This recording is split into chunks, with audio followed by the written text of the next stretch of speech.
பாவலர் பாய்ந்தோடும் ஆறன்று சாகரம். காவலர் எங்கள் தமிழுக்கு பாவலர் வேய்ந்திட்ட மிக்குயர் பாக்கால் என்றுமே மாய்ந்திடாத மாண்பாய் மதி. நன்றி. தொல்காப்பிய பேரறிஞர், தொல்காப்பிய செம்மல், தொல்காப்பிய பேரொளி பாவலர் ச பாலசுந்தரனார் அவர்களின் 19ஆம் ஆண்டு நினைவு நாளினை முன்னிட்டு 1/8/2026 சனிக்கிழமை காலை தஞ்சாவூர் பாவலர் இல்லத்தில் நினைவஞ்சலி கூட்டம் நடைபெற்றது. அவ்வமயம் பாவலர் ஐயா அவர்களின் திருமகனார் முனைவர் ப. மதிவாணன் அவர்களின் நச்சினார்க்கினியரும் நடைவண்டி உருளையும் எனும் நூலின் வெளியீட்டு விழாவும் நடைபெற்றது. இந்நிகழ்வுகளை காண தங்களை அன்போடு அழைக்கின்றேன். வாருங்கள். போற்றுதலுக்கும் பாராட்டுதலுக்குரிய தொல்காப்பிய பேராசிரியர், எங்களுடைய இலக்கண வழிகாட்டி ஐயா பேராசிரியர் பாவலர் ஐயா அவருடைய நினைவு நாள் நிகழ்வு இப்பொழுது தொடங்க இருக்கிறது. இங்கே 19ஆம் ஆண்டு நினைவு நாள் இப்பொழுது தொடங்க இருக்கிறது. நம்முடைய ஐயாவுடைய தலைமாணாக்கர் பெரும்புலவர் இலக்கிய மாமணி ஐயா அவர்கள் மற்றும் நம்முடைய அருமைக்குரிய அண்ணன் பெரும்புலவர் வேலுசாமி அண்ணன், அதே போன்று நம்முடைய ஐயாவுடைய மாணவர்கள் நம்முடைய தென்னங்குடி ஐயா போன்றவர்கள் எல்லாம் வருகை இருக்கிறார்கள். இந்த நிகழ்வு ஆண்டுதோறும் நம்முடைய இந்த இடத்திலே ஒரு சிறிய நிகழ்வாக நடத்தி கொண்டிருக்கிறோம். இனி வருங்காலத்திலே சற்று கொஞ்சம் பெரிய இடத்து, ஏன்னா இன்னும் கூட்டம் வருவார்கள் என்பதனால கொஞ்சம் நிகழ்ச்சியை கொஞ்சம் விரிவுபடுத்தலாம். எனவே அந்த வகையிலே நம்முடைய நிகழ்ச்சிக்கு வருகின்றிருக்கின்ற அனைத்து பொதுமக்களையும் அனைவரின் சார்பிலும் அன்போடு வருக வருக என்று வரவேற்கின்றேன். நன்றி, வணக்கம்.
இயற்கையை பார்க்கிறவங்க இந்த கவிதைகளை சுவைக்கிறவங்க ஐயாவுடைய நினைவு வராம இருக்காது.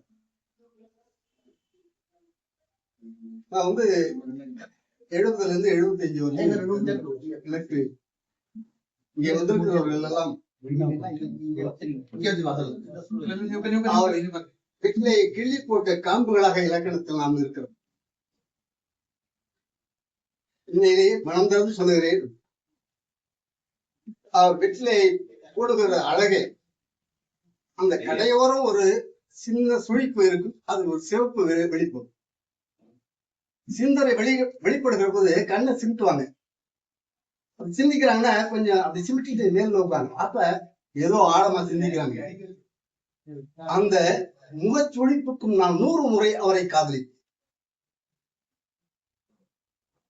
நிறைய நிறைய நிறைய நிறைய பெருமதிப்பு ஐயாட்ட எனக்கு அச்சம். நான் ஓவியம் படிக்கணும் முதல்ல, அது வாய்ப்பு எல்லாம் போச்சு. இல்லைன்னா தமிழ் தான். என்னுடைய ஆசிரியர், அன்புக்குரிய ஆசிரியர்லாம் நீ வேளாண்மை துறை போ, படிக்க போகணும், அடிச்சா ஓவியம் இல்லைன்னா தமிழ். அதனால ஓராண்டு இடம் கிடைச்சிருக்கு, அதை கிடைச்சி போயிட்டு வர வசதி இல்லாம போகல. அது மட்டும் இல்ல, இந்த கல்வி கல்லூரிய பேராசிரியர் பல பேரை எங்க ஊருக்கு முன்னாடி படித்தவங்களுக்கு வருவாங்க. சடோலோகா ராமாஞ்சலிங்க, சீகோ, எல்லாரும் வருவாங்க. இப்படி சில அனுபவங்கள், முக்கியமா நிறைய அனுபவங்கள் ஒவ்வொருத்தருக்கும் இருக்கும்.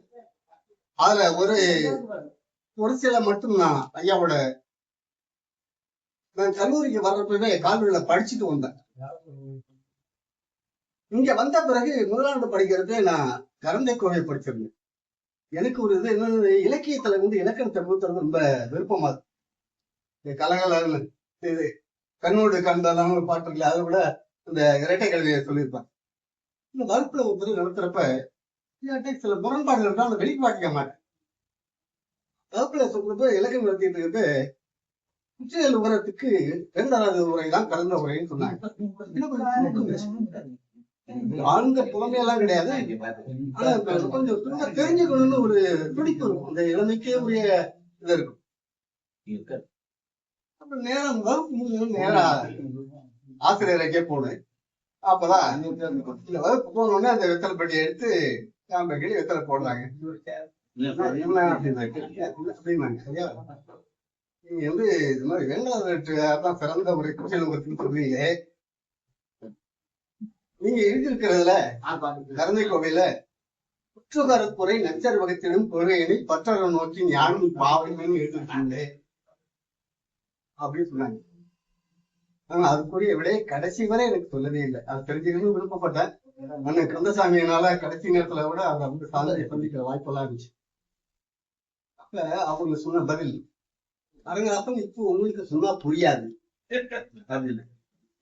ஒருவேளை நான் என்ன வச்சிருக்கேன், சரி அகத்துறை சார்ந்ததா இருக்கும் போல இருக்கு, அதனால நமக்கு தெரியாது சொல்லிட்டாங்க. நான் அதுக்கு கேட்கல, அது பிறகு கடைசி வரையுமே அதை கேட்கல. அது அவருக்கு அவர் சொன்ன உடனே ஒரு கரந்தை கோவையே நம்ம சொன்னதே வர்றாங்க, வந்த உடனே இந்த ஏற்பாடு சொல்லி கேட்கிறாரே அப்படின்னு. அடுத்தது முரண்பட்ட சில செய்திகளும் ஒரு கவியரங்கத்துக்கு பேர் கொடுக்கலாம். ஆனா இலக்கண வரம்புக்கு மீறாமல் இலக்கண அடிப்படையில இருக்கு. 2-3 எழுதி விட என்னோட பாலசுப்ரமணியம் ஒருத்தர் அங்கேயே தலைமையாக இருந்தது. தோட்டக்காடுல இருந்து பக்கத்து போயிருக்காங்க. ஆளுக்கு ஒரு கடையில் இருந்தாங்க. ஐயா வாரி அப்பா எங்களுடைய பேராசிரியர் விசாரிக்கிறார அது தணிக்கை பண்றாரு. இவங்களுக்கு எது தெரியாது, ஆனா யாரும் எழுதி விட்டு வந்திருக்கிறாங்க. அவங்க 2 பேரையும் அதை சமாளிச்சுட்டு வந்தாங்க. 2 பேருமே நாங்க 2 பேரும் படிக்கிறோம், நீ எழுதுறதா இல்லையா அப்படின்னா இருக்கிறது. மறுநாள் காலையில கவியரங்கம் வச்சிருக்கிறாங்க. எழுதுறது கூட இதுல தலைப்புனா கண்ணல், சென்னல், வாழை, கதலி, இது 3 தான் தலைப்பு. இதுல 3 தலைப்புல எது வேணாலும் இருக்கிறாங்க. அது வர்றப்ப சுற்றறிக்கை வர்றப்ப இலக்கணம் மரபு மீறாமல் இருக்கணும். நீ படிச்சாதான், இந்த 2 பேரையும் கொடுத்துட்டேன் நான் எழுதி, நீ படிச்சாதான் நானும் படிப்பேன், இல்லைன்னா படிக்க மாட்டேங்கிறாங்க. நான் என்ன எழுதுறது?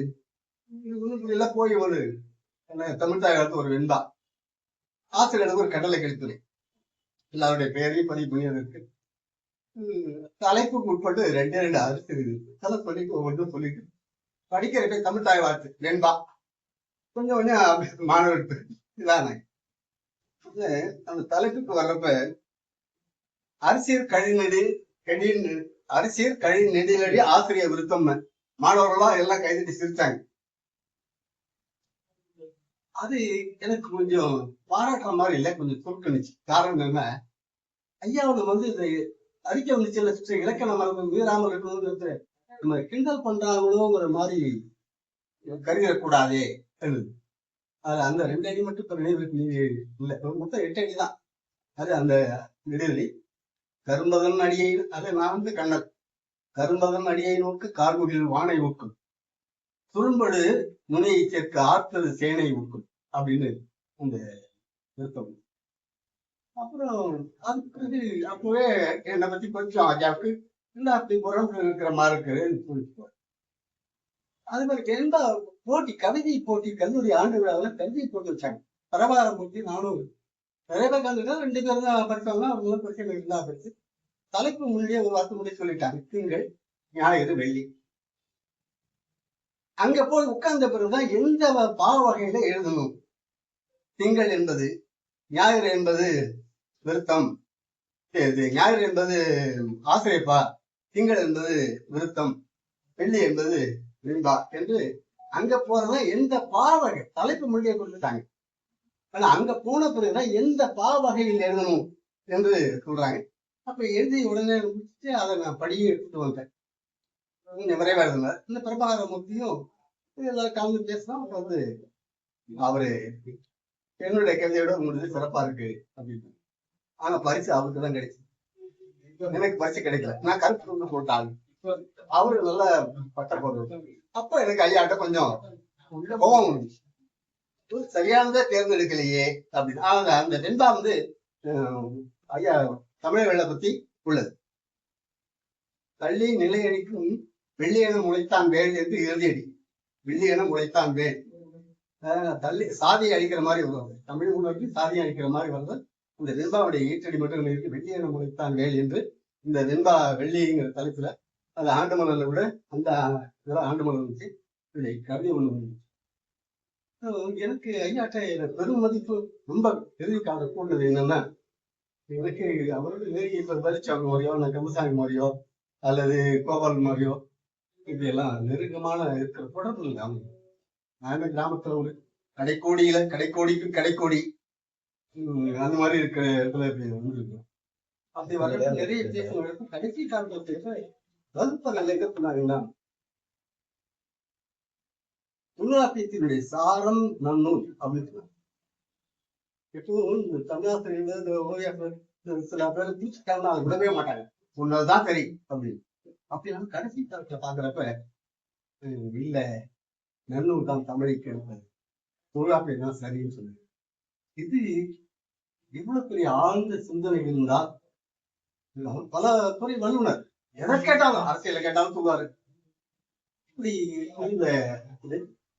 கொஞ்சம் இந்த உணர்வுள்ள அப்படி சேர்ந்தவங்க இன்னமும் தொடர்ந்து இருக்கிறோம்.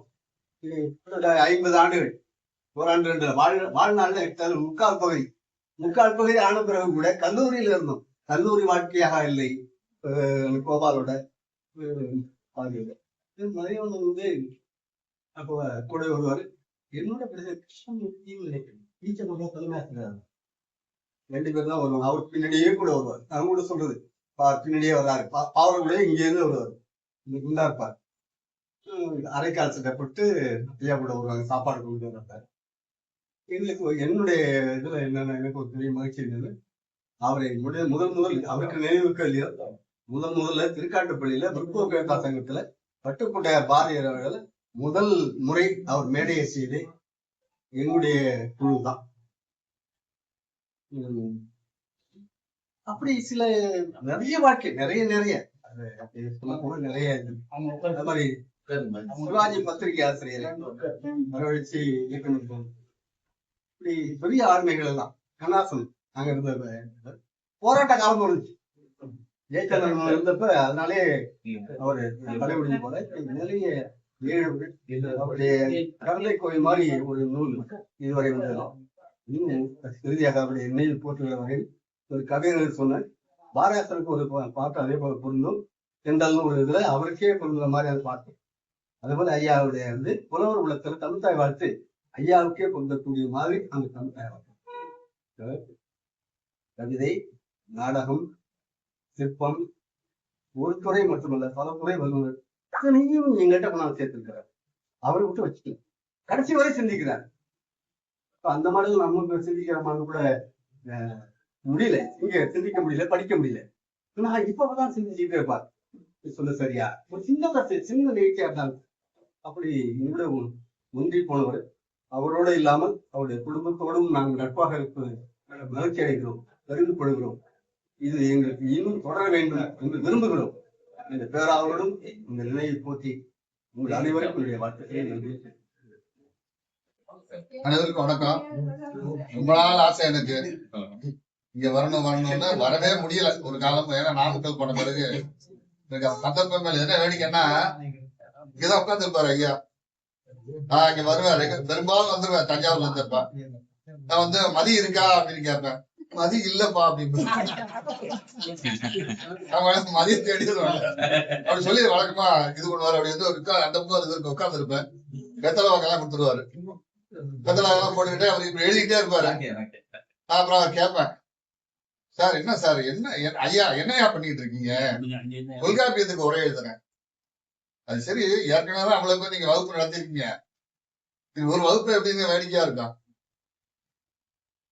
எங்க வகுப்புல எப்பவுமே 2 குடியார போய் தூங்கிட்டே இருப்பாங்க. அவங்க வேலைக்கெல்லாம் போய் ரிட்டையர்ட் ஆனா உண்மையா சொல்றேன். அப்பப்போ வகுப்புல வாந்தி கூட எடுத்துருவாங்க. அந்த பையன் உட்பட வகுப்பை கேட்பாங்க. இவர்கிட்ட தூங்கவே மாட்டான் எவனும். இப்ப சில ஆசிரியர்கள் இருக்காங்க, அவங்க பேச ஆரம்பிச்சா பையங்க தூங்கிடுவாங்க. ஆனா சிறந்த ஆசிரியர்கள் தான் அவங்க. அவங்க பேச சொன்னா சங்கடமா இருக்கும், வேணாம். சில பேர் என்னன்னா, அவர் படிக்க ஆரம்பிப்பாரு, பசங்களையே பார்க்க மாட்டாரு. பையன் போவான் வருவான் எல்லாம் செஞ்சுட்டு இருப்பான். அவர் பாட்டு புத்தகத்தையே படிச்சுட்டு இருப்பாரு.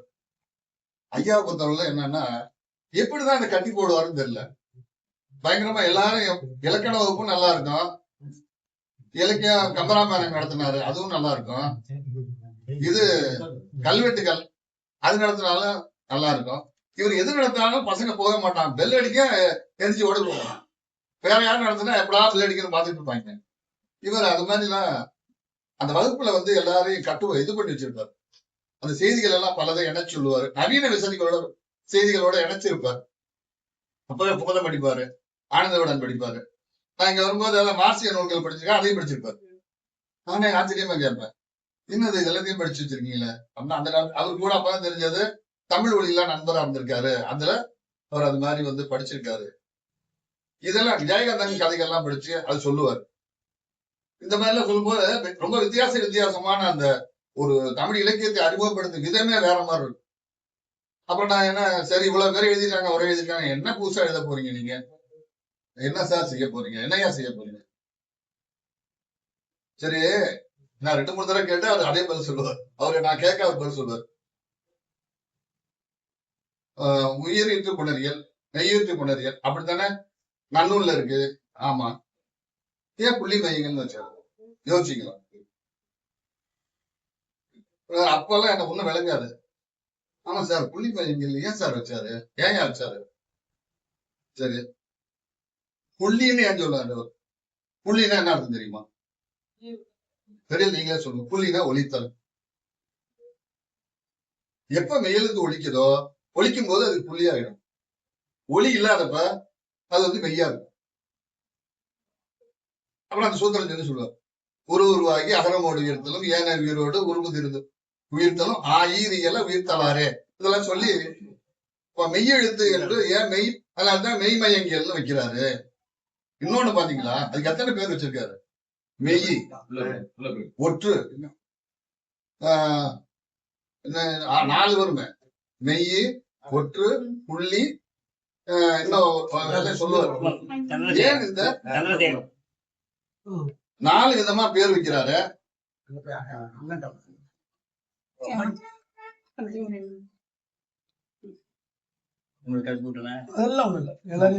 விதமா பேர் வச்சிருக்காரு. எப்படி யோசிக்கலாம் நீங்க? அப்ப அவர் சொல்ல அந்த ஒரு இலக்கண நூலுக்குள்ள எந்த வகையான சொல்லாட்சிகளை கையாளுகிறார்? புதிய சொற்களையே படைச்சு சொல்லுவார். அதெல்லாம் நீங்க கூர்மையா கவனிக்கணும் அப்படின்னு சொல்லுவார். ஏதாவது உதாரணம் சொல்லுங்களேன், எனக்காவது நாளைக்கு கேட்பேன். ஒரு சின்ன உதாரணம் சொல்லுங்களேன். சரி, மெய்ப்பாட்டியல் படிச்சிருக்கீங்களா? ஆமா. மெய்ப்பாடுன்னா என்ன? உடல் மொழி. கவிதையில எப்படி உடல் மொழி வரும்? அப்புறம் என்ன சொல்றீங்க? இது கவிதை மொழி. கவிதை மொழியை எப்படி வெளிப்படுத்துவது? தொல்காப்பியர் சொல்லுவது கவிதை மொழியை வெளிப்படுத்துவதை பத்தி சொல்றாரு. சரி, அப்புறம் எப்படி மெய்ப்பாடு தெரியும்? மெய்ப்பாடுன்னா கண்ணுக்கு தெரியணும்ல. அதான் அவர் கடைசியில சொல்றாரு, அந்த பொருளியல் நூற்பா கடைசியில நாட்டிய மரபின் நெஞ்சுபடி நல்லது காட்டலாகா பொருள் என்பார். இதை மண்ட வழியா தான் புரிஞ்சுக்கணும்னு சொல்லுவாரு. இது நம்ம உணரும் விதம் தான் கவிதை மொழியாக இருக்கும். கவிதை இது என்ன ஏன் சார் அப்புறம் அப்படி மாத்திட்டாங்க? மெய்ப்பாட்டியல் உரையாசிரியர்களா எழுதும்போது வடமொழி மரபை பின்பற்றி தானே எழுதியிருக்காங்க. அதனாலதான் மாறி போச்சுன்னு சொல்ல வரேன். தொல்காப்பிய மரபு மாறிட்டு, சரி நாங்க ஒரு தடவை கேட்டு 2 தடவை கொடுத்தாங்க. சரி மாறிட்டு இவர் இது மோசம் பாரு, நன்னூல் மோசம்னு சொல்லி, சரிங்க சார் 800 வருஷமா எப்படி சார் இருக்கும்? 800 வருஷமா அதை படிக்கிறானா இல்லையா? அப்ப 800 வருஷமா ஒண்ணு இருக்கணும்னா அது என்ன காரணம்? ஒரு நோட்ஸ் மாதிரி இருக்குன்னு அர்த்தம். அப்புறம் அதை எப்படி மொழியை கெடுத்திருக்கோம்? மொழியை கெடுத்திருக்கணுங்கிறத நான் நீங்க அதை கொஞ்சம் விளக்கமா சொல்லுங்க. இதெல்லாம் அவர் மடைமாறி இலக்கண நூல்கள் எழுதினார். எப்படி மொழி மாறுச்சு அப்புறம் ஒரு நாள் அதை விளக்கினார். இப்ப நான் இன்னொரு 10 நிமிஷம் பேசலாமா? எல்லாரையும் பேச விடணும். அப்புறம் அதான் கேக்குறேன் நான். எல்லாரும் பேசலண்ணா, எல்லாரும் பேசணும். எல்லாரும் பேசணும். இல்ல இல்ல வேணாம் வேண்டாம். எல்லாரும் நீங்க பேசுங்க நீங்க. இல்ல ஒண்ணும் இல்ல. நீங்க பேசுங்க. 3 நிமிஷம் பேசினாலும் பேசிக்கணும். இல்ல பேசுங்க. பேச விடுங்க. 2 நிமிஷம் 10 நிமிஷம் ஆனாலும் பேசிக்கலாம். சரி இதை விட்டுருவோம், இதோட வச்சுக்குவோம். இதோட என்னமோ சொல்ல வந்து ஐயா சொன்னாரு. அப்ப சொன்னாரு, அவர் சொன்னாரு தொல்காப்பியம் நம்ம படிச்சுட்டே வர்றோம். ஒரு அனுபவம் இருக்கு. ஆனா தொல்காப்பியத்துல உள்ள அமைப்பு மாறுவதை நீங்க கவனிக்கிறீங்களா அப்படின்னு கேட்பாரு. என்ன மாறுச்சு? பின்னால் அணியல்னு வருது இல்ல, இந்த அணியல் தொல்காப்பியத்துல இருக்கா? இல்ல. ஏன் இல்ல? இப்ப அணிங்கிறது என்ன? சரி, மெய்ப்பாட்டியலுக்கு இலக்கணம் சொல்லுவாரு. ஆனா ஓமையலுக்கு இலக்கணம் இருக்காது. ஓமையலுக்கு இதுல இருக்காது. இந்த செய்யுள் அந்த 34 இது இருக்குல்ல, அதுக்கு ஓமையலுக்கு சும்மா விட்டுருவார். ஓமையலுங்கிறது என்ன, அது என்னன்னு சிந்திச்சுக்கலாம். ஓமை பத்தி எதுக்கு பேசுறாரு அவரு? மெய்ப்பாடு பற்றி பேசுவது ஒரு செய்தி. ஓமை பற்றி பேசும்போது ஓமை என்னத்தை விளக்குறதுக்காக எதுக்கு ஓமையல் வச்சாரு அவரு? அவரே சொல்லுவார். அதெல்லாம் ஓமைங்கிறது திணையை உணர்வதற்கான வருது அப்படிங்கிறது. இந்த மாதிரிலாம் விலைக்கு என்ன பண்ணுவாருன்னா, பொருளதிகாரம் பற்றி அந்த விஷயங்கள்லாம் வடமொழியில் இல்லாதது இல்ல, இங்க எப்படி இப்படி வந்திருக்குலாம் சொல்லிட்டு வருவார். இதெல்லாம் எப்படி காலப்போக்கில் மாறுது, இந்த மாற்றங்களுடைய விளைவு, அது வழியாக தமிழ் இலக்கணம் மாறியது. அப்ப நான் கேட்டேன், ஒரு காலத்தின் தேவை இருந்தா தானே மாறும், காலத்தின் தேவை இல்லாம எப்படி மாறும்? ஒருத்தன் இஷ்டத்துக்கு மாத்தி நின்றுமா அது? அப்ப அப்படியான தேவை எப்படி ஏற்பட்டது? அது அரசியல், பொருளாதார, கலாச்சார தேவைகளின் வழியாக மாறிடும். அது சமூகத்துல மாற்றம் ஏற்பட்டுக் கொண்டே வரதான் செய்யும். உங்களுக்கு தெரியாதா, பாட்டியல் நூல்கள்ல ழகரா நம்முடைய சிறப்பெழுத்து, ஆனா அதை சூத்திர எழுத்துன்னு சொல்றானா இல்லையா? இன்னும் ஜாதிக்கு தன்னை பாட்டுன்னு சொல்றானா இல்லையா? இதெல்லாம் சங்க இலக்கியத்துல இருக்கா? தொல்காப்பியத்தில் இருக்கா? இல்ல. இது எப்படி இந்த மக்கள் ஏத்துக்கிட்டாங்க? ஏன் அது நடந்தது? நான் சொன்னேன், ஐயா சங்க இலக்கியத்துல பார்ப்பனர்களை பத்தி ஏற்கப்பட்டது இருக்கு ஐயா. பார்ப்பாருக்கு அல்லது பணிபெரிய இல்லையா? அதான் நம்ம அரசர்கள் 4 பேரை எதிர் திரியினும் அதான் சொல்றான். பார்ப்பானா இருக்கத்தான் செய்யறான், அவன் வலுவாதான் இருக்கான். அது சரி, 4 வருடம் இதெல்லாம் இந்த அளவுக்கு இருந்ததா? பாட்டியலுக்குள்ள சொல்லுவானா?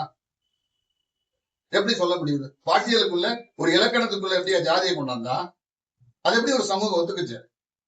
இப்ப இதெல்லாம் அப்ப அந்த சமூக அமைப்பு, அரசியல் அமைப்பு, மாறி வருகின்ற சூழல், இதெல்லாம் சேர்ந்து அந்த மொழி அமைப்பை எல்லாம் மாற்றிட்டு வருதா இல்லையா? சரி, மாறிட்டு போகுது. சமூகத்தை மாற்றும் போது அது தொலைஞ்சிட்டு போகுது. இல்ல, அப்படி விட முடியாது. நம்முடைய மொழியை நம்ம காப்பாற்றி ஆகணும். இல்லாட்டி நம்ம பிச்சைக்காரன் மாதிரி ஆகிடுவோம். என்ன? ஆமா, மொழி பிச்சைக்காரர்கள் ஆகி விடுவார்கள். உண்மைதான், அப்படிதான் ஆகிட்டு இருக்கோம். கொஞ்சம் சிந்திங்க எல்லாரும். ஐயா சொன்னதை நீங்களும் யோசிக்கலாம். நன்றி, வணக்கம். அவையை வணங்கி வருகின்றேன். தஞ்சையின் தனித்த அடையாளம் தமிழை வழமையா சொல்லிட்டு வர்றதை விட தனித்துவமான ஒரு தமிழுக்கு மருதத்திற்கோர் சிறப்பாய் தோன்றிய பெருமகனார் பாவலர் ஐயா அவர்கள். குறிப்பா சொல்லணும்னா, தமிழ்நாட்டில் 1000 திருமணங்களை தமிழ் முறைப்படி ஆசல நடத்தி முடித்த ஒரு தமிழ் பேரறிஞர். தொல்காப்பியம் முழுமைக்கும் பாவலர் ஐயாவினுடைய சிறப்பு என்ன என்று பார்க்கும் பொழுது, மரபு நிலை தெரியாது அறிவியல் முறையில் தன்னுடைய உரையினை அளித்தவர்கள். ஐயாவினுடைய உரையை வைத்துதான் உரையாசிரியர்கள் ஒருவராக வைத்து என்னுடைய முனைவர் பட்ட ஆய்வு மேற்கொண்டிருந்தேன். அதில் சிறப்பு மிக்கதுன்னு பார்க்கும்போது, தொல்காப்பிய மெய்ப்பாட்டியல்ல பண்ணை என்பதற்கு பாவலர் ஐயா தரும் உரை மிக சிறப்பிற்குரியது என்று சொல்லலாம். பல பல்கலைக்கழகங்களில் அவருடைய பணி செம்மார்ந்த பணி என்று சொல்ல முடியும். தமிழினுடைய ஒரு சிறந்த வார்த்தைகளை நாம் தொகுத்து பார்த்தோமானால் ஐயாவினுடைய பொருள் அதற்கு மிக சிறந்ததாக இருக்கும். அதாவது ஒரு தேடலை நமக்குள் நிகழ்த்துவதாக இருக்கும் என்று சொல்ல முடியும். அப்பேற்பட்ட மருதநிலம் கண்ட ஒரு மாமனிதர் பாவலரேறு ஐயா அவர்களுக்கு என்னுடைய வணக்கத்தினையும் மரியாதையினையும். பாவலரேறு ஐயா அவருடைய நினைவு நாளில் ஆண்டுதோறும் பழைய மாணவர்களை சந்திக்கக்கூடிய ஒரு நிகழ்வாக நடைபெறுகின்ற இந்நாளில் என்னோடு பயின்ற திரு அரங்கராசன் அவர்கள் சொன்னதை போல, பாவலர் ஐயாவுடைய மாணவர்கள் அவர்களில் நானும் ஒருவன் என்ற நிலையில் எங்களையெல்லாம் நன்றாக வளர்த்து தமிழ் ஆளுமை மிக்கவர்களாக, இலக்கண பிழைகளை உணரக்கூடியவர்களாக, மாணவர்களுக்கு நன்றாக கற்பிக்கக்கூடிய ஆற்றல் உடையவர்களாக வளர்த்த தொல்காப்பிய பேரறிஞரை வணங்குகிறேன், போற்றுகிறேன். பாவலரையாவுடைய 19ஆவது ஆண்டு நினைவு நிகழ்வு இதை ஒருங்கிணைக்க வேண்டும் என்று அந்த மதியோடு கலந்து இவ்வளவு பேர் வந்ததில தனிப்பட்ட ஒரு மனநிலைக்கு நான் பெரிதும் மதிக்கக்கூடிய அல்லது நம்முடைய எல்லோருக்கும் வலிமையும் வளமையும் தரக்கூடியவர்கள் என்று பார்க்கிற போது தமிழவேல் மாமேஸ்வரன். அடுத்து என்னை பொறுத்தவரை பாவலர் ஐயா, என்னுடைய ஐயா பிவி ஐயா, அடுத்தது இளங்குமர் ஐயா, இந்த 3 பேரும் என்னை வளப்படுத்தினார்கள், நெறிப்படுத்தினார்கள். இன்றைக்கு நான் மனநிறைவோடு வாழ்கிறேன் என்றால் இவர்கள் தான் காரணம். ஒவ்வொருவருமே மறைந்து போய்விட்டார். நேற்று கூட படிக்கிற போது ஏடி பன்னீர்செல்வம் 30/3/1940 மறைகிறாங்க. அப்ப எப்படியோ அந்த செய்தி கேட்டு சென்னைக்கு ஓடுறாரு தமிழவேல் மாமேஸ்வரன். அந்த இறுதி நிகழ்வுல பங்கேற்கிறார். என்னுடைய செய்திகளை ஏற்றுக்கொள் படிப்பார். அதுபோல இன்றளவும் நான் படிக்கிற புத்தகங்களா இருக்கட்டும், என் வயல்ல ஒரு பக்கத்துல பிவிஐயா இருப்பாங்க, இன்னொரு பக்கத்துல என்னுடைய பாவலர் ஐயா இருப்பாங்க. எனக்கு என் அப்பா அம்மா எல்லாம் தெரியாது. அவங்கெல்லாம் நான் வளர்ந்தா இருக்கும்போது இறந்து போயிட்டாங்க. எனக்கு தெரிஞ்சது இடையில எனக்கு இளங்குமரனாக வந்தேன். இந்த 3 பேரும் தான் இன்றைக்கும் எனக்கு மட்டுமல்ல, என் பிள்ளைகள், என் துணைவியார், என் குடும்பத்திற்குமே உறுதுணையாக இருந்தார்கள். அந்த வகையிலே தான் அவர் மீது இருக்கக்கூடிய ஒரு இன்பத்தின் காரணமாக உங்களையெல்லாம் அவரிடத்திலே பயின்றவர்களை எல்லாம் ஒருதாய் பிள்ளைகளாக நாம் எங்கே பிறந்திருக்கலாம், எப்படியோ இருந்திருக்கலாம். கரந்தை கல்லூரி மாணவர்களா, அந்த அண்ணன் தான் நானும். கரந்தை கல்லூரி மாணவர்கள்லாம் ஒரு தனி அப்படிதான் நாங்க போய் வேலுசாமி நாமக்கல்ல இருந்தாலும் சரி, அமௌண்ட் இல்லை, அப்படிதான் நினைக்கிறது நாங்க. அந்த வகையில நீங்கள் எல்லாம் வந்தது எனக்கு பெரிய ஒரு மனதுக்கு ஒரு ஆறுதலாக இருக்கிறது. அந்த வகையில உங்களுக்கு எல்லாம் நன்றி சொல்லி, இன்றைக்கும் நாம் அதே போல அண்ணன் அப்ப ஐயா எப்பொழுதுமே விழா மேடையில, பாவலர் ஐயா விழா மேடையில நிற்க மாட்டாங்க. இந்த கடைசி பெருமன்றத்துல கடைசி கம்பத்து ஓரமா தான் நிற்பாங்க. ஏதாவது விழான்னு அவங்க தலையும் மேலதான் இருக்கும். தென்னங்குடி சுந்தரேசன் ஆட்டார் நன்கொடை இது பண்ணி இருக்கும். அவங்க விட்டு பேரந்தான் அதுல முரசு எல்லாம் இருந்தாங்க. ஆனா அவங்களும் அதுல அவங்க படிக்கலைன்னாலும் பாவலரையோட நெருக்கமானவங்க. கரந்தை தமிழ் சமயத்தோட நெருக்கம் எல்லா உரிமையும் அவர்களுக்கும் உண்டு. அந்த வகையில் அண்ணனும் நம்மளோடு பிணைந்து வருவதில் இருந்த ஒரு மகிழ்ச்சியையும் மனநிறைவும் தெரிகிறது. அனைவருக்கும் என்னுடைய அன்பான பணிந்த வணக்கங்கள். நான் தமிழ் பல்கலைக்கழகத்தில் பணியாற்றிய காலச்சூழலில் அங்க இருக்கிற சங்க இலக்கிய அகராதி திட்டத்தில் ஐயா அவர்கள் பணியாற்றியார்கள். அது ஒரு பெரிய பொறுப்பனையான காலகட்டம். அவருடன் கிட்டத்தட்ட 5 ஆண்டுகள் அந்த துறையில் நான் இருந்தேன். அப்ப அவருடைய நிழலில் இருந்து கொண்டு நிறைய ஐயங்களை கேட்கிற போதும் பொறுமையாகவும் நிறைய சொல்லிக் கொடுத்தாங்க. அதனுடைய வழியாகவும் அவருடைய மகனார் ஐயா பேராசிரியர் மதிவான் அவர்களுக்கு இளமுனைவர் பட்டத்திற்கு ஆய்வு நிலையாக இருந்து வழிநடத்துகிறார்கள். இந்த இருவருடைய அன்பினாலும் ஆதரவால தான் இன்னைக்கு நான் என்னுடைய கல்வி நிலையில் பயணித்துக் கொண்டிருக்கிறேன். இந்த நாள்ல ஐயா அவர்களை வணங்கி ஐயாவுக்கு என்னுடைய புகழஞ்சலியாக ஒரே ஒரு வெண்பா மட்டும் பாவலர் பாய்ந்தோடும் ஆறென்று சாகரம் காவலர் எங்கள் தமிழுக்கு பாவலர் வேய்ந்திட்ட மிக்குயர் பாக்களால் என்றுமே மாய்ந்திடாத மாண்பாய் மதி. நன்றி, வணக்கம். பேசியாச்சு. இப்ப நிறைவா நம்முடைய ஐயா பேச இருக்காங்க. ஒரே ஒரு செய்தி நான் சொல்லணும். என்னப்பா, நம்முடைய பாவலர் எண்ணும் எழுத்தும் எழுத்தில் கனிந்த இயலிசையும் பண்ணும் பரதமும் பாவகையும் படைத்து அளித்து எம் கண்ணும் மனமும் கருத்தும் இனிக்க கரந்தையிலே மண்ணும் மலரடி நாவார வாழ்த்துதும் நற்றமிழே.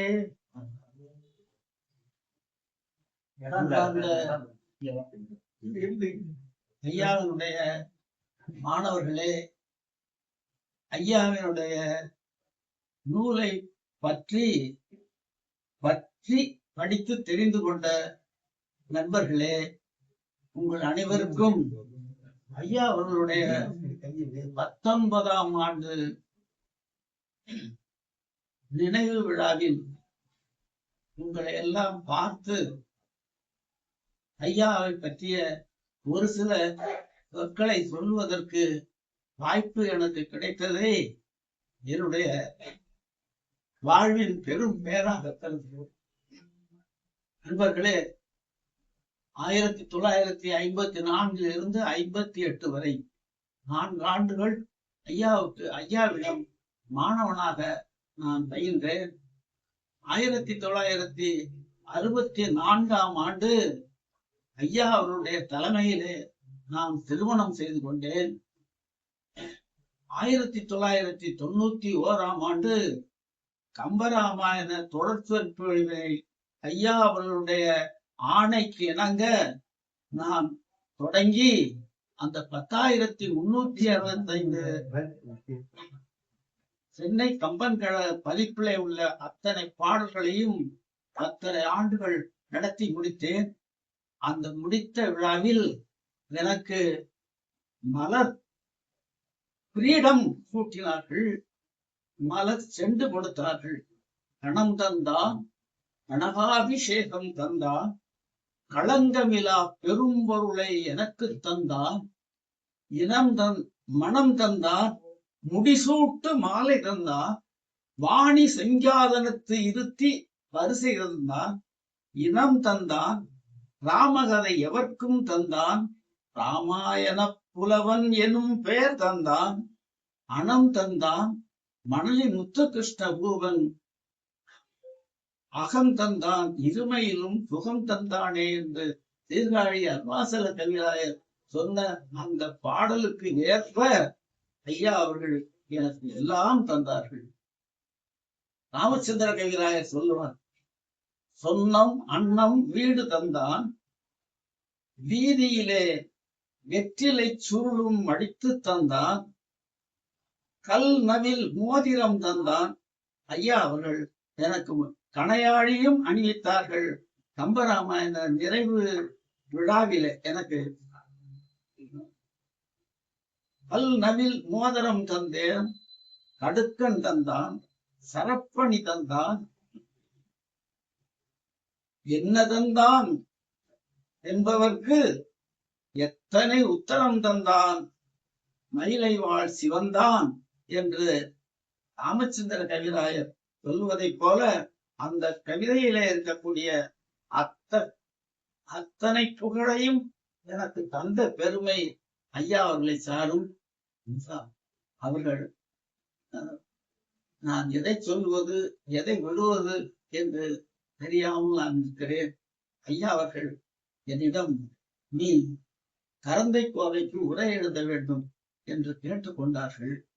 ஐயா, என்னால கரந்தை கோவையா? நான் ஒரு சிட்டுக்குருவி, எனக்கு கரந்தை கோவை என்கின்ற அந்த பனங்காய அல்ல இமயத்தையே தூக்கி வைக்கிறீர்கள், என்னால இயலாத ஐயா அப்படின்னா. இல்ல, நீ செய்வே, நீ செய்வி அப்படின்னாங்க. கடைசி வரைக்கும் நான் அதற்கு உரை எழுதக்கூடிய செயலை செய்யாமலே இருந்தேன். ஆனால் அந்த கரந்தை கோவையை பற்றி நம்பி அவர்கள் ஒரு பாரதிதாசன் பல்கலைக்கழகத்துல அது என்ன சாகித்ய அகாடமியில பேசுவதற்கான ஒரு வாய்ப்பை எனக்கு தந்தார்கள். ஒரு வகையில ஏதோ பொன் வைக்கிற இடத்துல ஒரு பூவை வைத்தோம் என்கின்ற அந்த மன நிம்மதி எனக்கு இருக்கிறது. எனக்கு ஏதாவது தமிழ் தெரியும் என்றால் அந்த ஞானத்தை எனக்கு தந்த ஐயா அவர்களுக்கு, என்னுடைய ஞான தந்தை ஐயா அவர்களுக்கு, எனக்கு வாழ்வுக்கு வழிகாட்டிய ஐயா அவர்களுக்கு இரட்டையர்களை நான் விடாமல் நினைக்க வேண்டும். ஒன்று உத்தரகுடி ராமநாதன் ஐயா, இன்னொன்று நம்ம பாவலர் பாலசுந்தரம் ஐயா அவர்கள். அப்பேற்பட்ட ஐயா அவர்கள் நம்பிக்கை மதிவாணனுக்கு மதிவாணன் என்று பெயர் வைத்தார். என்ன காரணம் தெரியுமா? தந்தையாருடைய பாவலருடைய தந்தையார் பெயர் சந்திரசேகரனார். அந்த சந்திரன் என்பதுதான் இங்கே மதியாக இருக்கிறது. ஆக இவர் ஐயா தன்னுடைய தந்தையினுடைய பேரால இவருக்கு பேரு சந்திரசேகரனாருடைய பேரர் அப்படின்னு பேரு. அதனால எப்போதுமே நம்ம தமிழ் மரபு ஆத்தா பேரனுக்கு வைக்கணுங்க. அதனாலதான் பெயரன் என்ற வார்த்தையே உண்டாயிற்று. பாட்டி பெயரை பெயர்த்திக்கு வைக்க வேண்டும், பேத்திக்கு வைக்க வேண்டும். அந்த பெயர்த்தி பேத்தியாகிவிட்டது, பெயரன் பேரனாகிவிட்டான். ஆகவே ஐயா கந்தசாமி அவர்களும் நாங்களும் சோனாக்காய வீட்டுக்கு போகும்போது அவரை பார்த்த உடனே வாங்க என் பேரரே அப்படின்பார். அவருக்கும் கந்தசாமின்னு பேரு, இவருக்கும் கந்தசாமி, அதை சொல்லுவார்கள். அதை போல தன்னுடைய தந்தையினுடைய பெயர் நிமித்தமாக சந்திரசேகரன் என்பது சிவபெருமானுக்குரிய பெயர். அருணகிரி சாமி மயில் விருத்தம் பாடியிருக்கார்.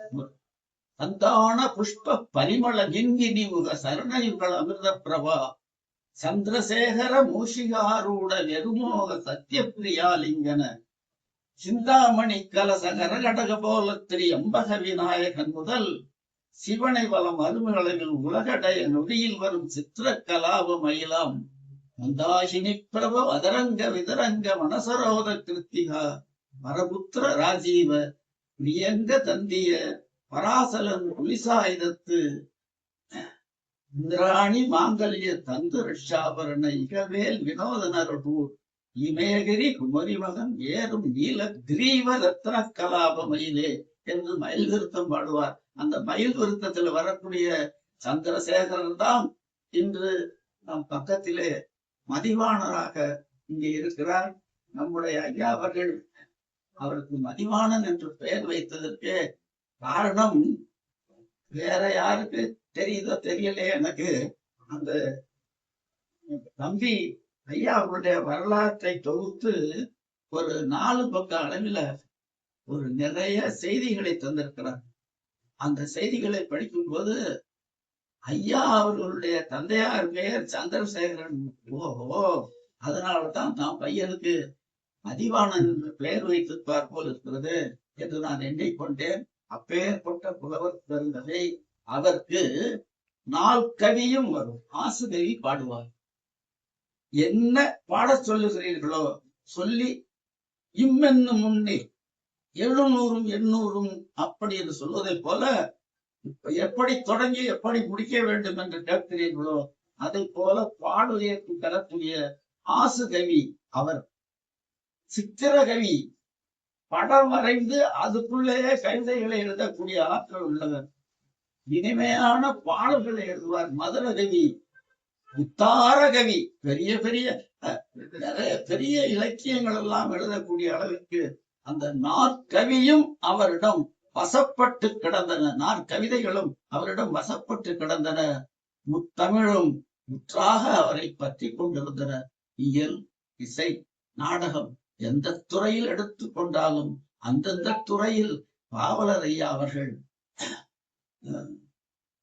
தன்னுடைய ஆற்றலை பதிவு செய்து தமிழூர் நல்லுலகம் தமிழ்த்தாய் உள்ள அளவும் ஐயா அவர்களுடைய புகழும் ஆய்வு திறலும் ஆய்வு திறனும் ஆய்வு ஆற்றலும் அந்த பன்மான் நிறை புலமையும் ஓங்கி நின்று நிலவுவதாக இந்த குடும்பமும் வந்திருக்கக்கூடிய நண்பர்களும் வராத ஐயா அவர்களிடம் படித்த எல்லா மாணவர்களும் வாழ்வாங்கு வாழ வேண்டும் ஐயா அவருடைய நல்லாசியுடன் என்று கூறி ஐயா அவருடைய புகழ் ஓங்குக, நிலைக்க, எடூழி நிலைக்க, வடதிசை இமயமும் தென் திசை புதியமும் உள்ள வரையில் தஞ்சையில் இருந்த ஐயா அவருடைய புகழ்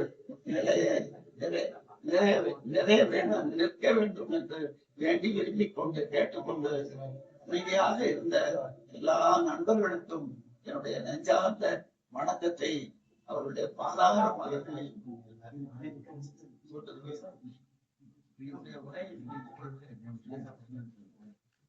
பாவலர் நினைவேந்தல் கவிதை.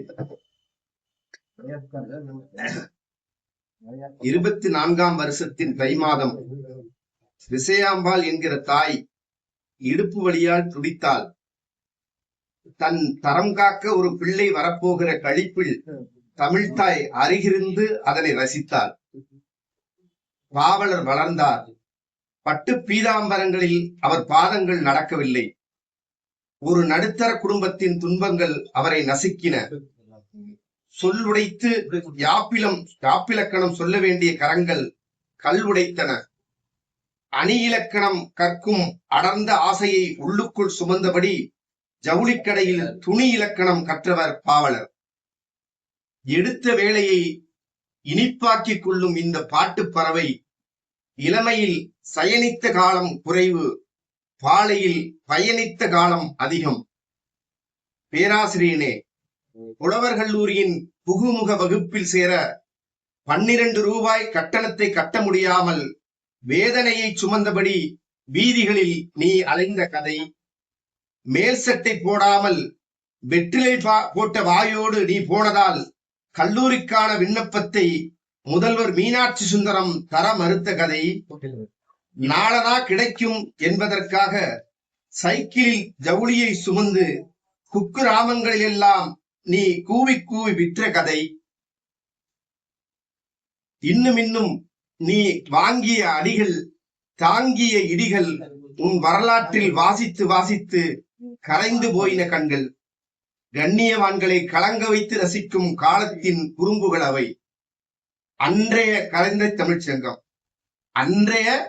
தமிழ்ச்சங்கம் அறிவு பறவைகளின் ஆனந்த வேடந்தாங்கள். பாவலனே, முயன்று நீ சங்கத்தில் சங்கமித்தாய். மாணவனாய் இருந்த காலத்திலேயே ஆசிரியர்களை அதிசயிக்க வைத்த ஞான பெட்டகம் நீ. உன் கூர்த்த வினாக்களின் கனம் தாங்காமல் குருநாதர்களே நெளிந்த காலம் அது. நண்பா நண்பா என்று வாலிப கூட்டம் வலம் வந்த காலத்தில் நீ மட்டும் வெண்பாவின் ஈற்றடியில் விழுந்து கிடந்தாய். உடன் பயில்வோரெல்லாம் வண்ணக் கனவுகளில் வசித்த பொழுதுகளில் நீயோ சூத்திரங்களின் மடியில் சொக்கிக் கிடந்தாய். சங்க வளாகத்துக்குள் சத்தமில்லாமல் ஒரு சகாப்தம் சுற்றி வருவதாக புத்தி உள்ளவர்களெல்லாம் புரிந்து கொண்டார்கள். கற்கும் காலத்திலேயே ஒரு பேராசிரியருக்குரிய பக்குவத்தை அடைந்தாய். பேராசிரியர் ஆன பிறகோ 100 ஆசிரியருக்குரிய நுட்பத்தை அறிந்தாய். 30 ஆண்டு காலம் நீ தமிழ் சொல்லிக் கொடுத்தாய். 30 ஆண்டு காலம் நீ தமிழ் சொல்லிக் கொடுத்தாய். நீ இறுதியாய் வாங்கிய சம்பளம் 300 ரூபாய். அது மானிய குழுவின் மடி சுரக்காத காலம். யாப்பின் உறுப்பிலேயே உன் கவனம் சென்றதே தவிர வீட்டில் பருப்பில்லையே என்று நீ சிந்திக்கவில்லை. மதிவாணனுக்கு நூலாடை வாங்கித் தர முடியாத சூழலிலும் தமிழ்த்தாய்க்கான மேலாடையைத்தான் நீ நெஞ்சார நெய்திருக்கிறாய். சில தருணங்களில் உன் உறவு பெயர்களை கூட மறந்ததுண்டு. ஒரு நாளும் விரவு பெயர்களை மறந்ததில்லை. வாழ்வமைதி இல்லாத வறுமையிலும் கூட வலுவமைதி சொல்லிக் கொடுத்த ஆசான் நீ. பொருளாதார சுமை உன் புஜங்களை அழுத்த வேதனை எனும் வெள்ளக்காடு உன்னை சூழ தமிழென்னும் ஓடத்திலே தப்பித்து கரை சேர்ந்த தகமையாளன் நீ. எத்தனையோ துன்பங்கள், சுகங்கெடுக்கும் சூறாவளிகள், அத்தனை கண்டும் அகமுடையார் நீ. அதனால்தான் பிறர் புகமுடியா கோட்டைகளிலும் புகழ்கொடி நாட்டினாய். தணல் மேல் அமர்ந்தாலும் தன் நினைவிலேயே ஓர் இளைஞன் தவம் இயற்றி கிடக்கிறான் என்கிற பரவசத்தில் தமிழ்த்தாய் உன்னை ஆசீர்வதித்தால் நீ எழுதத் தொடங்கினாய். உன் கவிதைகளில் லயங்கள் நடைபோட்டன, அணிகள் அணிவகுத்தன. உன் தமிழக மக்களின் செவிகளுக்குள் சிம்மாசனம் போட்டது. உன் பாடல் கேட்டு அன்பில் அகமகிழ்ந்தார், மண்ணை மனமுருகினார், கலைஞர் கரம் பிடித்து பாராட்டினார். திராவிட இயக்க தூண்கள் எல்லாம் உன் தித்திப்பு தமிழ் கேட்டு திளைத்த காலம் அது. நீ ஏறாத அரங்கில்லை, பாடாத பொருள் இல்லை. தன் ஆழம் இதுவென்று தமிழுக்கே உணர்த்தி இன்பத்தில் தத்தளிக்க வைத்ததும் பேனா. இலக்கியத்தையே நேசித்துக் கொண்டிருந்த நீ இலக்கணத்தை சுவாசிக்க ஆரம்பித்தாய். தொல்காப்பியம் உன் 2ஆம் துணைவியானது. பழமை படிந்து கிடந்த சூத்திரங்கள் எல்லாம் உன் சுயமான பார்வையால் சுத்தமாக தொடங்கின. எந்த அரசனும் உன்னை ஆதரிக்கவில்லை. மடங்கள் மானியம் தரவில்லை. ஒற்றை மனிதனாய் உழைத்தாய். காண்டிகை உரையெனும் கலங்கரை விளக்கத்தை பெற்றெடுத்தாய். தொல்காப்பியத்திற்கு உரையெழுதினோர் நிறைய. அவை சுயமற்ற நகல்கள், கடந்த தலைமுறையை கண்மூடி தொழுபவை. உரையாசிரிய உலகத்தின் 500 வருஷத்து தேக்கத்தை உடைத்து காட்டியது உன் எழுதுகோள். முன்னோர் கிளிஞ்சல்கள் சேகரித்த சில கடல்களில் நீதான் மூழ்கி முத்தெடுத்திருக்கிறாய். இளம்பூரணரும் சேனாவரையரும் நச்சினார்க்கினியரும் கல்லாடரும் தெய்வச் சிலையாரும் தொட்டு பார்த்து விட்டு சென்ற இடங்களை எல்லாம் துருவி பார்த்தது உன் ஞானம். ஆராய்ச்சி காண்டிகை உரை உன் அறிவு பெருக்கின் அடையாளம். உன் தமிழ் பணியின் தலை கிரீடம், சர்வதேசம் கொண்டாடும் சாதனை சாசனம். பாவலரேரே, உன்னை பார்த்து வியக்கிறேன். நீ ஆனந்த அதிசயம். எத்தனையோ ராஜசபைகள் உன்னை அழைத்தன. திரையுலகம் உன் தினவு தமிழுக்கு ஏங்கியது. கல்லூரி முதல்வராக்க காத்திருந்தன நிர்வாகங்கள். குடத்துக்குள் இருந்த உன் புகழை குன்றில் ஏற்ற துடித்தார் குன்றக்குடி அடிகளார். பெரும்புள்ளிகள் எல்லாம் சென்னை அழைத்தார்கள் உன்னை பிரியத்தோடு. பாவலனே, உன் வாழ்வில் எப்போதும் புள்ளிமயங்கியலும் இல்லை, மெய்மயங்கியலும் இல்லை. ஊர் விட்டு ஊர் போக உனக்கு சம்மதம் இல்லை. நாற்காலி பதவிகளில் உனக்கு நாட்டமில்லை. விரியாமலே பல கண்டங்களையும் சுற்றி வந்த விசித்திர பாராசூட் நீ. தலைக்கணம் இல்லா இலக்கண கடலே, மூளை அனுமார் கோவிலுக்கு எதிரே வசித்த கவிதை சஞ்சீவியே, சாயு நாற்காலியில் அமர்ந்தபடியே தமிழுலகில் சஞ்சரித்த சூரியனே, காலங்களால் நீ காதலிக்கப்படுகிறாய். புரிந்து கொண்டவர்கள் உன்னை போற்றிக்கொண்டே இருக்கிறார்கள். ஏனெனில் நூற்றாண்டுகள் நுகர்ந்து கொண்டிருக்கும் வரலாற்று வாசனினே, உனக்கென் வணக்கம். நன்றி. நாட்டொழுங்கினாக்கி அவர்களுக்கு ரூபாய் 10 லட்சம் ரூபாயை வழங்கிய, ஏன்னா இது சில செய்தி நிறைய பேருக்கு தெரியாது.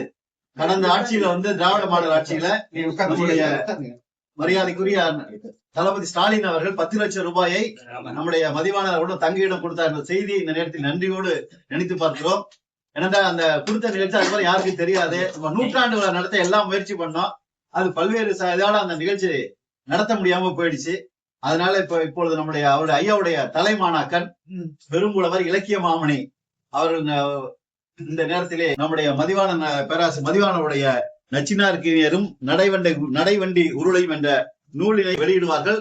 அதை நம்முடைய ஐயா தென்னங்குடி ஐயா அவர்கள் அதனை வெளியிடும் போது பெற்றுக்கொள்ள என்பதை தெரிவித்துக் கொள்கிறேன். நீங்க வாங்கிக்கங்கண்ணா. ஐயா இந்த ரிப்போர்ட் இது பண்ணுங்க. கரெக்டா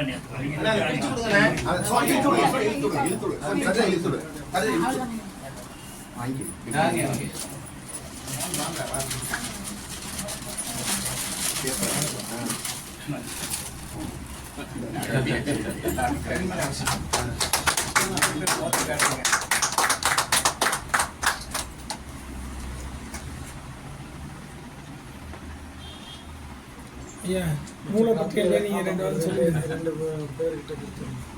சரி ஐயா அப்படியே வச்சிருங்க. 12 படிகள் தான் இப்ப வந்திருக்கு முதல்ல நான் அதை அதை பத்தி இல்ல மூளை பத்தி ஒரு சின்ன அறிமுகத்தை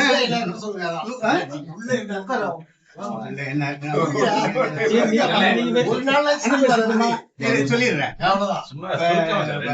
கவிஞர் தான் இந்த புத்தகத்துடைய வெளியீட்டாளர். ஆனா அதுக்காக சிரமப்பட்டது அவங்களுடைய பல இடங்கள்ல அப்படிதான் நடக்கும். அதுக்காக அவங்க சிரமப்பட்டாங்க.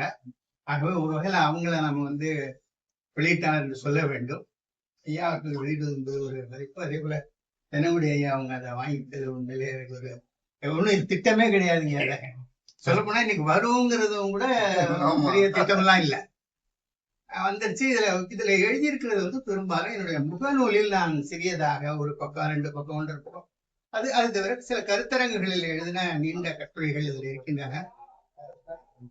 குறிக்கிறதுக்கு வசதியானது. குறிக்க சும்மா எடுத்து அப்படியே ஒரு சின்னதா படிக்கலாம். அந்த நச்சினார்கனையும் நடைவண்டி உருளையும்ங்கிறது நச்சினார்கனை வினைத்தொகை பத்தி சொல்ற ஒரு இடம் அது. இது போல சின்ன இந்த உரைகளில் வருகிற இடங்கள். அப்புறம் நம்ம காலத்துல கூப்பாரா, புதுவை பித்தன், ஜெயகாந்தன், சுந்தரராம் சாமி அவர்களை பற்றி இதெல்லாம் வந்து இந்த வழக்கமான நம்ம கல்வித்துறை கட்டுரைகள் மாதிரி இருக்காது. அறிமுகம் அதெல்லாம் இருக்காது. என்னுடைய சொந்த அனுபவத்துல இருக்கும். குறிப்பா சுந்தர் ராமசாமியனுடைய கதையை நான் எப்படி அந்த கட்டுரை எப்படி ஆரம்பிச்சிருப்பேன்னா, இந்த கோவிட் காலத்துல நாங்க மாதம் இந்த வீட்டுக்கு வருவோம். அது இடையில அதையும் நான் சொல்லிடுறேன். நன்றியுடைய சொல்லணும்னு நினைக்கிறேன். நீங்க இந்த சிரமத்திற்கு எல்லோரும் மன்னித்துக் கொள்ளுங்க. ஆனால் இந்த சிரமத்துக்கு ஒரு காரணம் இருக்கிறது. அது வந்து புலவர் கந்தசாமி ஐயா அவர்களுக்கு மட்டும் தெரியும். நம்முடைய ஐயா முன்னாள் அமைச்சர் சீனாமி அவர்கள் இருந்த போது புலவர் கந்தசாமி இந்த மதி வரலன்னா பரவாயில்ல, இந்த வீட்டையாவது திறந்து விட சொன்னா நம்ம நினைக்கலாமா? அவர் இந்த வீட்டையாவது திறந்து விட சொன்னா நம்ம போய் ஒரு படத்துக்கு ஒரு பூ மாலைகளே போட்டு ஒரு பூவை தூவிட்டாவது வரலாமே. ஐயா இந்த மதி அதை செய்யவே மாட்டேங்குது அப்படின்னாரு. அப்ப மதி இல்லை.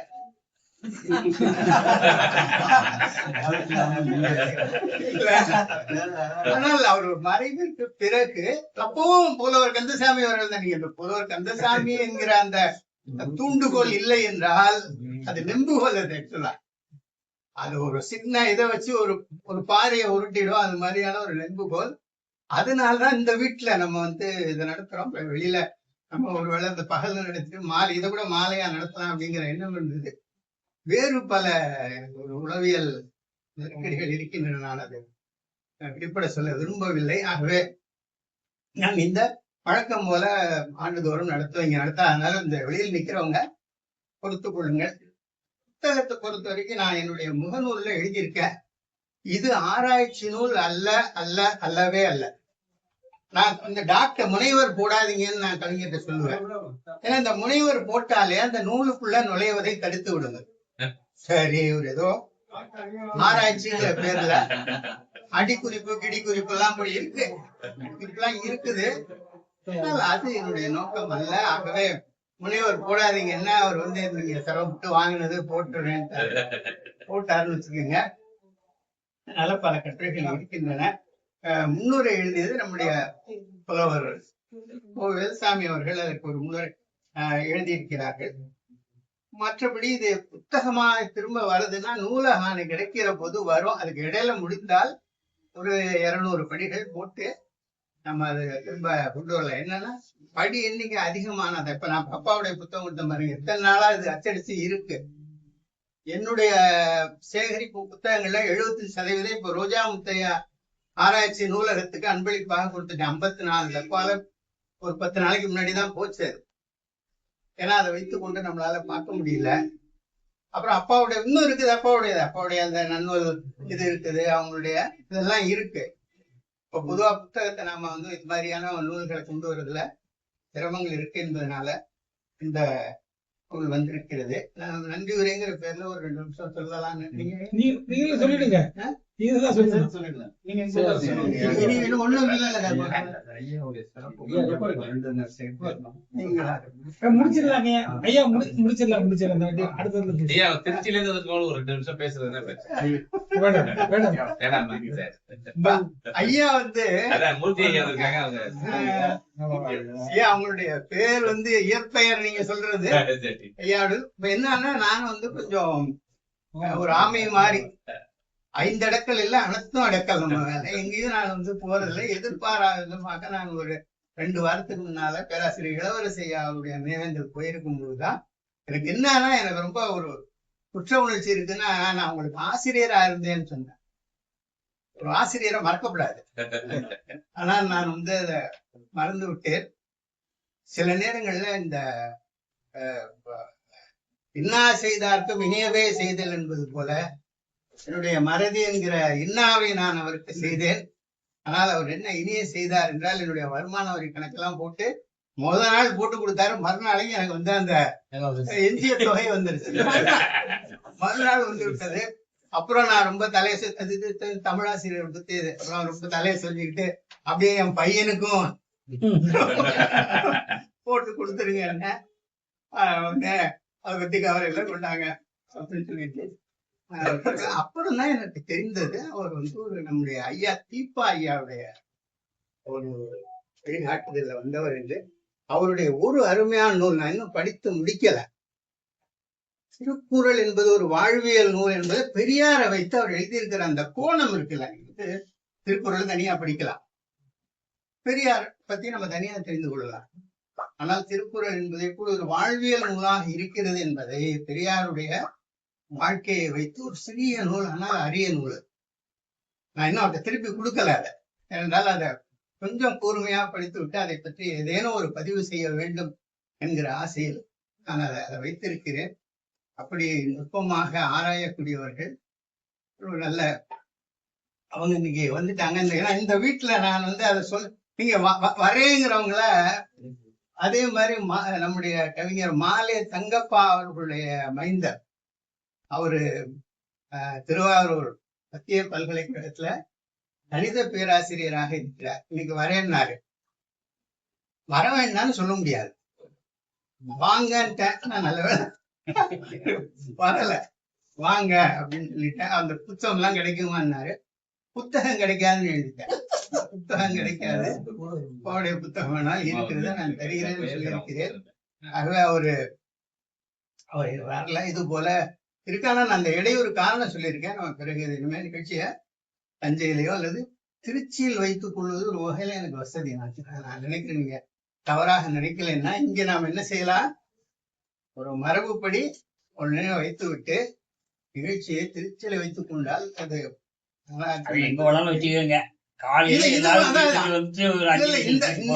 இந்த காலை நிகழ்ச்சியை வந்து ஆமா ஆமா இந்த ஆகஸ்ட் 1 வந்து நம்ம இந்த வீட்டுலதான், அது வந்து மாறாது. கொஞ்சம் விரிவான நிகழ்ச்சியை தஞ்சையை விட திருச்சி என்பது ரொம்பவும் வசதியானது. என்ன இருக்கிறது, பையா கூட ஒரு திருக்குறள் நிகழ்ச்சி நடத்தினாங்க. பையா என்ன பண்ணாங்கன்னா, இன்னொன்னு நான் எங்கேயும் போறது இல்லைங்கிறனால வாழ்த்துறைன்னு போட்டு விட்டாங்க. நீ வந்துதானே தீரணும். ஐயா அவர்கள் வந்திருப்பது அதே போல திருச்சியில இருந்து எல்லாம் வந்திருக்கிறாங்க. ஒரு உணர்ச்சியும் இருக்கிறது, மகிழ்ச்சியும் இருக்கிறது. அதே போல கவிஞர் புத்தகத்தை கொண்டு வருவது, அதான் அச்சுப்புழை இல்லாமல் புத்தகத்தை கொண்டு வருவது என்பது மிக மிக மிக கடினம். இது அச்சுப்பிழை இருக்குன்னு சொன்னா பார்த்து நான் சொல்லல, இருக்கும் இருக்கும். ஆனால் அத கூடிய வரைக்கும் நாங்க தவிர்த்தோம். அதான் வச்சிருக்கேன், கூடிய வரைக்கும் நான் அதை தவிர்த்தேன். அந்த ஒரு முறை நாங்க ஒரு தமிழ் இனி 2000 ஒரு பெரிய புத்தகம், அவங்களுக்கு தெரியும், எல்லாம் போட்டோம். புத்தகம் சிங்கப்பூர்ல வெளியிட்டுட்டோம். சிங்கப்பூர்ல விட்டுட்டு நாங்க கார்ல மலேசியா போயிட்டு இருக்கோம். அப்போ ஒரு தொலைபேசி வருகிறது. யாரோ இலங்கை சேர்ந்தவரு நந்தினி சேவியர் என்று ஒருவருடைய பெயர், எழுத்தாளர். அதுல நந்தினி வேசியர்னு பிரிண்ட் ஆயிருக்கு. நல்ல வேளை அவர் ஆணவர். உடனடியாக அந்த பதிப்பாளர் என்ன செய்தார் என்றால், அந்த கார்ல போயிட்டு இருக்கும் போதே தொலைபேசியில, இங்க நாகர்கோயில்ல இருக்கு புத்தகம் எல்லாம், நாங்க வெறும் 50 படி எடுத்துட்டு போனோம். நாகர்கோயிலுக்கு முழுக்க எல்லாத்துக்கும் அந்த புத்தகத்தை வந்து பிரிச்சு படிச்சிடக்கூடாதுங்கிறதுக்காக நம்ம ஒட்டுமொத்த புத்தகத்துக்கும் ஒரு கவர் லாமினேஷன் பண்ணுவோம் பாருங்க, அது அவ்வளவையும் பிரிச்சுட்டு அந்த இடத்த நீங்க முதல்ல அடிச்சுட்டு அப்புறம் திருத்தி ஒட்டுங்கன்னாரு. அப்புறம் நாங்க கையில வச்சுக்கிற புத்தகம் எல்லாம் நல்ல வேளையாக சிங்கப்பூர்ல வெறுமனே ஒரு 10 படிகள் போச்சு. அப்புறம் 10 பேருக்கும் தொலைபேசியில அந்த வேசி தொடர்பு வேண்டாம் அப்படி, ஆமா அப்படின்னு. அதனால நீங்க சில இது நம்ம பாரிய சிரிக்கிறாரு, கரந்தை நம்ம இது போட்ட தெரியுமா, மருதம், அதுல மேல கரந்தை மலர்னு இருக்கும், கரந்தை மலம்னு பிரிண்ட் ஆயிடுச்சு. ஆமா, இளமுறையா என்ன பண்ணாரு, மாணவர்கள் எங்களுக்கு இருந்தாங்களா, எல்லாருக்கும் ஆளுக்கு ஒரு படியை கொடுத்து அந்த இருற எல்லாம் இன்னும் எல்லாம் இருறா மாத்துங்கிறார். சில சமயங்கள்ல அது மாதிரி வினோதமாக நடந்து விடும். இது அச்சுப்படை ஏங்க அவ்வளவும் பார்த்தது அவங்க திருமதி சரிதா செந்தில்குமார் அவர்கள்.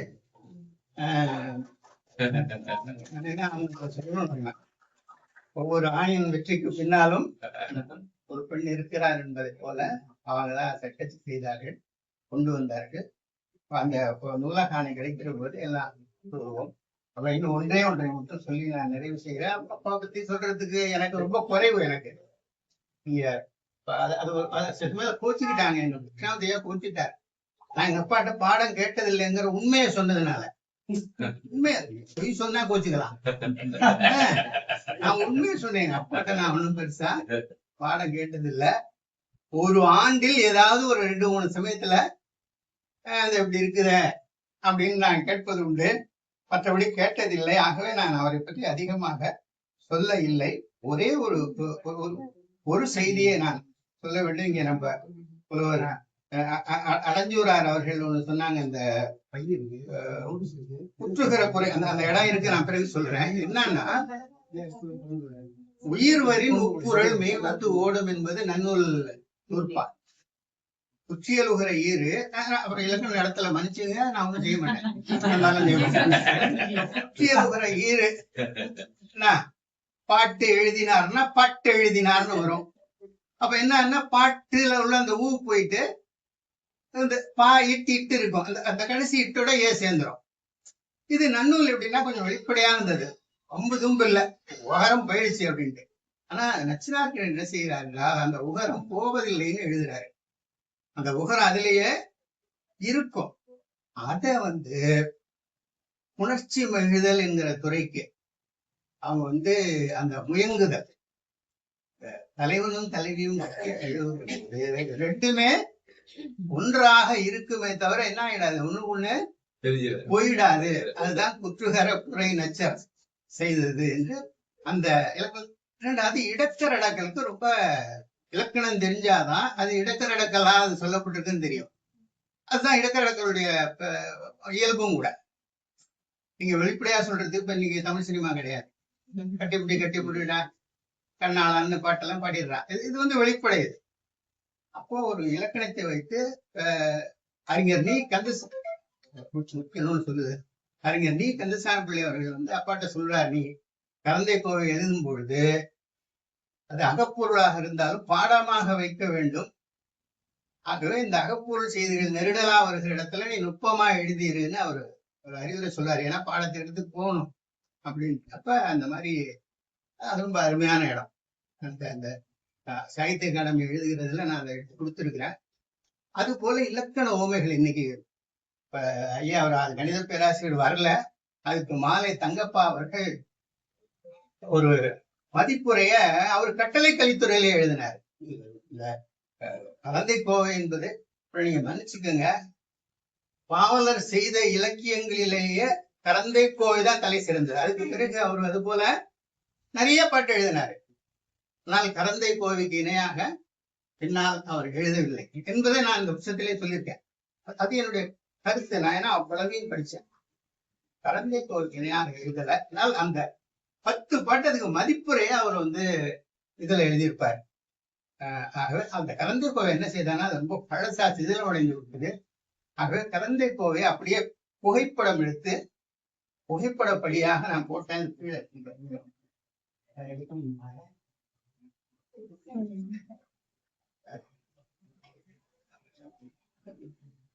எல்லாரும் கேட்கிறாங்க, பாக்குறீங்க எவ்வளவு முடியுமோ அப்படியே கொடுங்கம்மா.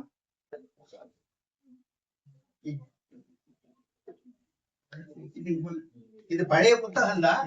ஒரு புகைப்படப்படியா நான் இதை போட்டேன். அப்படியே கொடுத்துருங்க, கொடுங்கம்மா. எல்லாருக்குமே கூட ஐயா கொடுக்குறீங்களா?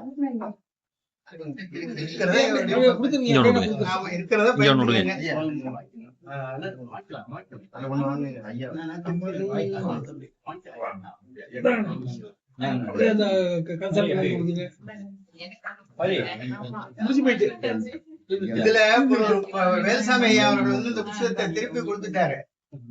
ஏன் திருப்பி கொடுத்துட்டாருன்னா, இப்பொழுது அவர் அச்சு புத்தகமே படிக்கிறது இல்ல.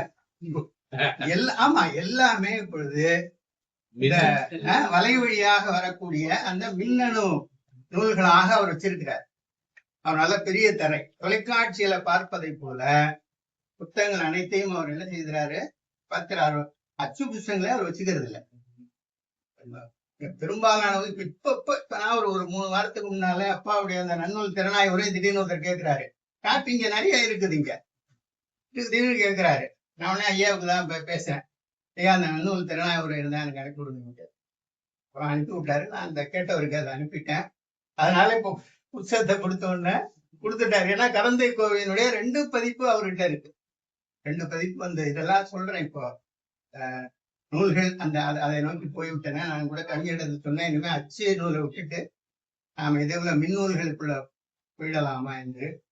ஆகவே வந்திருக்கிற அனைவருக்கும் மீண்டும் இந்த இடநிறுத்தை கொடுத்து கொண்டு வந்ததற்காக நன்றியை தெரிவித்துக் கொள்கிறேன். அப்புறம் குறிப்பா நம்முடைய கரந்தை ஜெயக்குமார் அவர்கள், இப்ப நம்ம இது உள்ள ஒரு 15 பேர் இருக்கலாம். ஆனா அது 1500 பேர் கொண்டு போறவரு அவருதான். ஒரு 15 பேர் கூட வேணாம், நம்ம முன்னாடி ஒரு 10 பேர் இருந்தா போறோம். அது ஒரு ஆள் தான் கூட போறோம். அது 1500 பேருக்கு போகக்கூடியது. நான் அவரிடத்துல சிறப்பாக நான் வேண்டிக் கொண்டேன். நான் அவருக்கு வேற இடத்துல பணி இருந்ததுன்னா கொஞ்சம் இடையூறு. நல்ல வேலையாக அவர் இருந்தாராகவே ஐயா புத்தகம் எல்லாத்தையுமே டிஜிட்டலைஸ் பண்ணிட்டேன். அதான் எல்லாமே இப்ப அவர்கிட்ட அச்சு புத்தகத்துக்கு அவர் போக வேண்டியது இல்லை. நானுமே பச்சை புத்தகத்தை என்னால வச்சுக்க முடியாம தான் கிட்டத்தட்ட ஒரு 80 விழுக்காடு புத்தகத்தை நண்பர்களுக்கு கொடுத்து விட்டேன். கொஞ்சம் புத்தகம் அவங்க வச்சுட்டு போயிட்டாங்க. ஏன்னா அதுல பூஞ்சை இருக்குது, அது மத்த புத்தகத்துக்கு எடுத்துருங்கிறதுனால. இல்லைன்னா அவங்க தொடச்சு காலி பண்ணியிருப்பாங்க. இப்ப அந்த புத்தகத்தை நான் தொடச்சு வைக்கணும், அது இருக்கிறது. ஆகவே அனைவருக்கும் நான் நன்றி சொல்கிறேன். ஆண்டுதோறும் நிச்சயமாக இந்த ஆகஸ்ட் முதலாம் தஞ்சையில நம்ம வீட்டுல நடக்கும். தொடர்பான வேற நிகழ்ச்சியை வேணா நம்ம வெளியில வைக்கலாம். புத்தக வெளியிட பொறுத்த வரைக்கும் இப்பொழுது 12 படிகள் தான் வந்திருக்கின்றன என்பதனால் இதோட ஒரு குசுறு மாதிரி அதை நம்ம சேர்த்து விட்டோம் என்பதையும் சொல்லிக் கொள்கிறேன். ஏதோ விடுபாடு இருந்தால் பொறுத்துக் கொள்ளுங்கள். ஐயாலாம் அழைச்சிட்டு வரதுன்னு உண்மையிலேயே அவரை சிரமப்படுத்துவதுதான். இருந்தாலும் அப்பாவுடைய நிகழ்ச்சிக்கு ஐயா வரலைன்னா அதுவும் தஞ்சையில அவ்வளவு சிறப்பாக இருக்காது என்பதனால ஐயா அவர்களுக்கும் வந்திருக்கிற அனைவருக்கும் நன்றியை தெரிவித்துக் கொள்கிறேன்.